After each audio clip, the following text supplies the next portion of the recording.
அமைச்சர் சேகர் பாபு வந்து சமீபத்தில் என்ன சொல்லியிருக்காங்கன்னா, அதாவது நயினாரோட பதவி காலத்துக்கான கவுண்ட் அவுட் ஸ்டார்ட் ஆயிடுச்சுன்னு சொல்லியிருக்காரு. அப்படியா? அது உண்மைதான். பாரதிய ஜனதா கட்சியை பொறுத்த மட்டும் ஒரு பொறுப்பு வந்தால் 3 வருஷம் தான் அந்த பதவி. ஒருவேளை அதை எக்ஸ்டெண்ட் பண்ணி 3 வருஷம், அடுத்த 3 வருஷம் கொடுக்கலாம். இப்போ எனக்கு ஏப்ரல் 11 இருந்து 6 மாதம் முடிஞ்சிருச்சு. அவர் சொன்ன உண்மைதான். என்னுடைய பதவி காலம் இன்னும் 2.5 வருஷம் இருக்கு. நான் சொன்னது அவர்களுக்கு 2.5 மாசம் தான் இருக்கு. அதை தான் சொன்னேன்.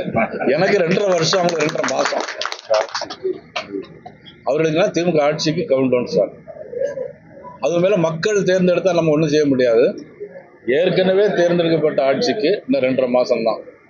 சேகர் பாபு எனக்கு ரொம்ப நெருங்கிய நண்பர்.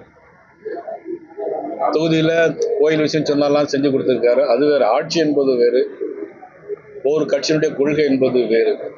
அதனால அவர் சொன்ன உண்மை. அவருக்கு அவருடைய ஆட்சி காலத்துக்கு 2.5 மாசம், என்னுடைய பதவி காலத்துக்கு 2.5 வருஷம். இது 2.5 ஆண்டுகளா அல்லது இன்னும் 2 மாதங்களா என்பதை முடிவு செய்ய வேண்டியது டெல்லியில் இருக்கின்ற ஓனர்கள் தான், அவரல்ல. அந்த பதவியை பொறுத்தளவில் இசை நாற்காலியை போன்றது. எப்படி நாடாளுமன்ற தேர்தலுக்கு பிறகு அண்ணாமலைக்கு அரோகரா போட்டார்களோ, அதேபோல் சட்டமன்ற தேர்தல் 2026க்கு பிறகு ஏற்பட போகின்ற படுதோல்வியால் நம்முடைய நயினார் என்ற நயினாவையும் பேக் செய்ய டெல்லி தயாராகும். நயினாவை பொறுத்தளவில் அவரே விரும்பி பேசியிருக்கின்றார். நான் கால் செய்தால் கூட யாராவது நயினார் நாகேந்திரன் பேசுகிறேன் என்றால் நயினாவா பேசுகிறீங்கன்னு கேட்குறாங்க.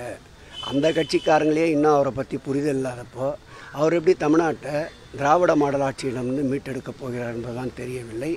ஆகவே நிச்சயமாக ஒரு நாற்காலி 2026 சட்டமன்ற தேர்தலுக்கு பிறகு உறுதியாக காலியாகும் என்பதில் ஐயப்பாடு இல்லை.